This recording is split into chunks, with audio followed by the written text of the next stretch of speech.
میں ہوں زوئے، میری آواز ہے زوا۔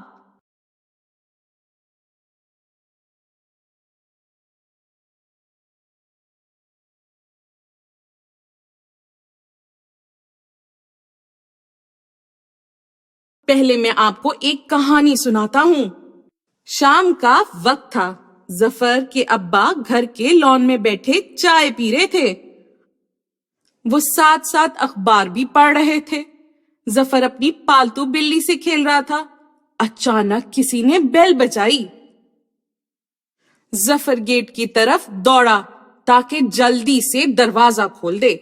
تب ظفر کے ابا نے اسے سمجھایا کہ بیٹا، جب بھی کوئی دروازے پر دستک دے یا بیل بجائے تو بچوں کو فوراً دروازہ نہیں کھول دینا چاہیے، بلکہ پوچھنا چاہیے کہ دروازے پر کون ہے۔ ظفر نے وعدہ کیا کہ وہ اب ایسا ہی کرے گا۔ میں ہوں ظفر، میں بہت اچھا بچہ ہوں۔ میں اپنے امی ابو اور ٹیچرز کی بات مانتا ہوں، اور ہاں، میں اپنی کلاس میں ہمیشہ اول آتا ہوں۔ میرے ساتھیوں، آپ سب بھی خوب دل لگا کر پڑھا کریں۔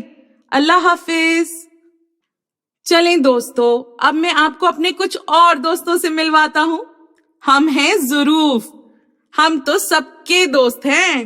لوگ ہم میں کھانے پینے کی چیزیں ڈالتے ہیں۔ اچھا بھائی، ہم چلتے ہیں کچن میں، لیکن جانے سے پہلے ہم آپ کو اپنے ایک اور دوست سے ملواتے ہیں۔